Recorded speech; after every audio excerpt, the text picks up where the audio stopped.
这周一，全球投资者疯狂买入 STRC， 交易量高达11亿美元，创下历史新高。但什么是 STRC？ 为什么它这么受欢迎？原来是全球持有最多比特币的公司 Strategy 推出的新产品，号称年化报酬率高达 11.5%。11.5% 有多高？台湾最知名的高股息 ETF 0056，平均每年配息率是 6%。STRC 整整高出快2倍，也太多了吧？难怪会受到欢迎。但为什么 STRC 能有这么高的报酬率？背后有什么风险？这到底是赚钱机会还是亏钱陷阱？为什么我研究后决定不投资 STRC， 而是投资？不论你是刚开始投资的新手，想存退休金的上班族，或是收入不稳定的业务，看完这一集，你将明白为什么有些报酬看起来很高，但真正赚钱的人反而不碰。嘿，我是 Emma， 有一半的观众跟你一样，常常看我们的影片，但还没订阅。如果你喜欢我们的影片，点下订阅按钮，每周日都能收到币圈最新的消息。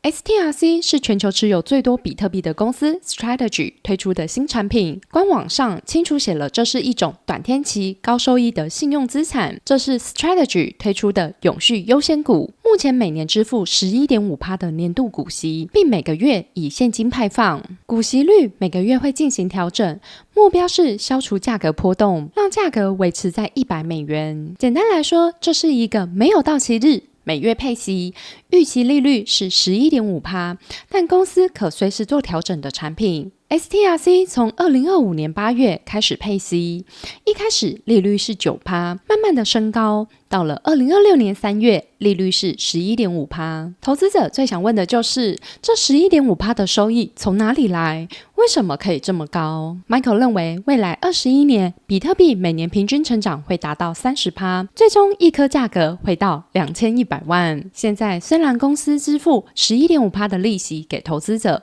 看似很多，但实际上公司收到资金后，投资比特币能赚更多。但比特币现在一颗才 7.4 万，2100万是现在的300倍耶。去年最高价格也只到 12.6 万，2100万真的合理吗？ Michael 认为，当这6个原因满足时，2100万的价格非常合理。As the Americans, the Chinese, the Europeans, the Japanese recognize it as a capital asset that you can hold for long-term investment or long-term store value, that's a big step. Right now, the Basel rules heavily penalize a bank from holding Bitcoin. I think if they normalize that so that banks aren't penalized for holding Bitcoin as collateral, I think that would be a big step forward. 巴塞尔协议是全球中央银行和银行业监管机构共同制定的国际规则，针对银行投资标的的不同，设定不同比例的保密钱，目的是防止银行破产，再次发生2008年金融海啸。举例来说，如果银行要投资100元的美国国债，因为美国国债被认为很安全，所以银行不用保留资金，可以直接投资100元。但如果是一般企业贷款，保密钱需要留 8%， 所以银行投资100元以外，还要准备8元。那如果是比特币呢？因为巴塞尔协议认为比特币价格波动大，没有内在价值，而且市场不成熟，所以如果银行投资100元，那还要再准备100元，这样资金运用效率很差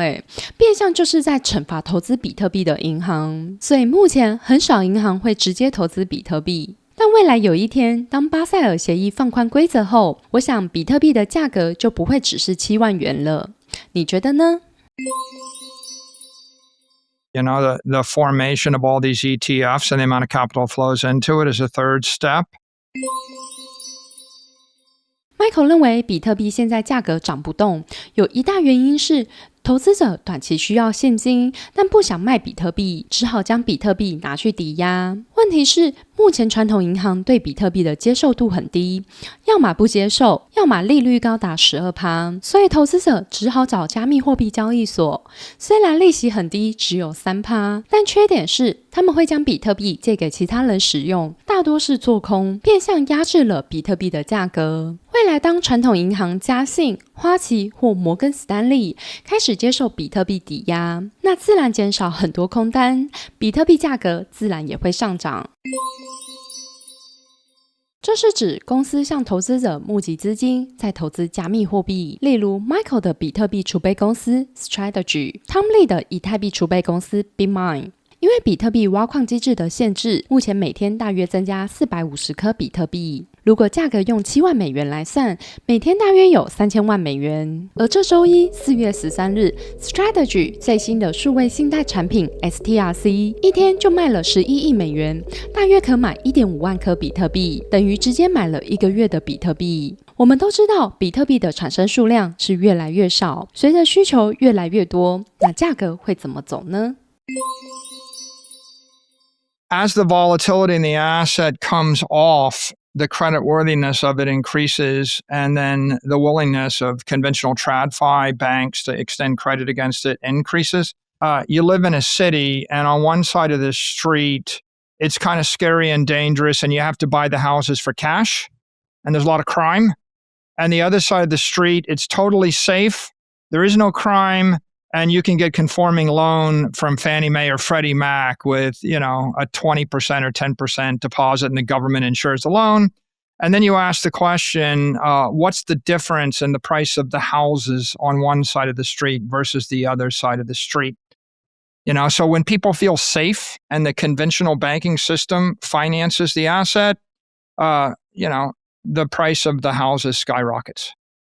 So it's not good for the first-time buyer.But it's really good for the owner, right? And so that's the pro and con of these sort of things. 比特币从2008年诞生至今，波动率持续下降，越来越稳定。我对比特币的印象也从过去的诈骗、赌博，慢慢转变为数位黄金。还有贝莱的执行长 Larry Fink 以前也否定比特币，认为是洗钱的工具。现在自己的公司却推出全球最大的比特币现货 ETF， 人生真有趣，对吧？所以总结以上这6点：一、全球认为比特币是合法的资产；2、银行系统采纳；3、资产的证券化；4、银行信贷网络的形成；5、数位信贷；6、整体波动率降低。Michael 认为比特币将会上涨到2100万，平均年化报酬率会在30%。现在拿出大约1/3的报酬 11.5% 给投资者，完全是可行的。那这时候聪明的你可能会问，投资者干嘛不自己买比特币赚30%就好，还要透过 STRC 只赚 11.5%， 这样不是很亏吗？原因是每个人的风险承受能力不同，即便我们知道长期来说投资比特币的报酬率比较好，但是短期来说比特币的价格波动太大了，有些人的心脏受不了。像是近期比特币价格从最高点已经下跌 50%， 如果投资100万等于亏了50万。又像是我2021年投资比特币，2022年就面临价格下跌 77%， 如果投资100万等于亏了77万，是台湾上班族1年的年薪耶。毕竟平常工作压力已经很大，更不用说有些人回家还要照顾小孩、照顾长辈，心力交瘁。真的无法再承受投资上的亏损，就只是想要每个月多领一份投资收入。这就是为什么台湾高股息 ETF 0056卖得这么好， STRC 最近热销的原因。那为什么我研究后决定不投资 STRC 呢？因为我发现有这4大风险，尤其是最后一个。如果你很想赚这 11.5% 的利息，拜托先等等，听完这4大风险可以接受再投资也不迟。这套高利率的前提是比特币持续成长，一旦比特币币价持续低迷或是下跌，那这套模式会面临很大的压力。自从2020年 Michael 带领公司转型为比特币储备公司 Strategy 股价一路飙涨，受到市场欢迎，吸引其他公司加入这个行列，好像只要公司买比特币，股价就会上涨。但随着比特币币价下跌，很多公司股价跌得更惨，面临严重的财务危机。像是这间英国的网页设计公司 Smarter Web Company 在宣布比特币投资策略后，市值一度飙升到11亿英镑。但但随着比特币币价下跌 50%， 公司股价更暴跌超过 90%。 Strategy 目前也面临类似的情况，虽然持有大量的比特币，但同时背负大量的债务。当比特币价格下跌，公司股价跌得更惨，那 11.5% 的利息又能支付多久？STRC 的配息率每个月会根据市场利率环境做浮动调整，并且尽量维持交易价格在100元。换句话说是，投资者能拿到的利息不是固定的，可能更高，也可能更低。STRC 设计上是永续优先股，这是什么意思？就是此产品没有到期日，当我们跟公司购买后，公司不保证什么时候会跟我们买回来，这跟债券不一样，债券有到期日，到期的时候公司一定要还本金，所以如果我们想要拿回 STRC 的本金，只能拿到市场上卖，那就有一个风险是，看市场有没有人要跟你买。如果想买的人很少，或是没人想买，那我们的本金可能会有亏损，甚至拿不回来。就像最近房市不好，很多人资金被套牢，所以在了解 STRC 的高报酬和风险后，你会选择投资吗？我觉得如果你看好比特币走势，也看好 Michael 的管理能力，并且能承担高收益背后的风险，那确实可以列入评估。但对目前的我来说， STRC 不是我想投资的标的。因为站在追求资产成长的角度，我干嘛不直接投资比特币，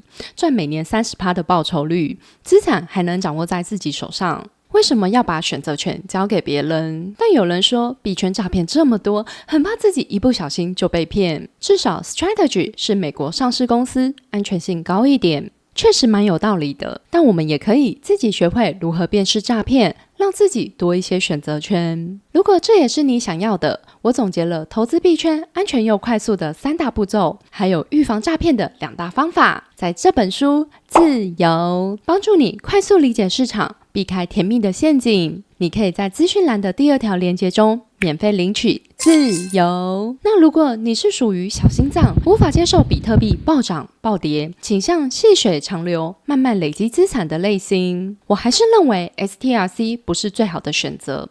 为什么？因为我有更好的选择，放贷。这是我最近的放贷报酬率超过 STRC 的表现，而且放贷是每天发利息， STRC 还要等1个月。还有我认为最重要的是 STRC 这个产品才诞生9个月，我操作放贷已经5年了，中间还历经 Terra Luna 崩盘、FTX 崩盘、NFT 泡沫、比特币、以太币暴跌，但我的放贷利息依旧持续运行，更是我尝试过币圈各种投资策略后5年来少数能持续获利的方法，所以对我来说，放贷的信任度还是比较高。而且过去3年，我也协助超过80位投资者成功放贷，像是来自台东的公务员，来自台北的上班族。那如果你也想透过放贷增加收入，我准备了一个免费教学影片，分享上班族如何在30天从0到1完成，连结在资讯栏。听完今天的分享，好奇你会投资 STRC 吗？会的留言 Y，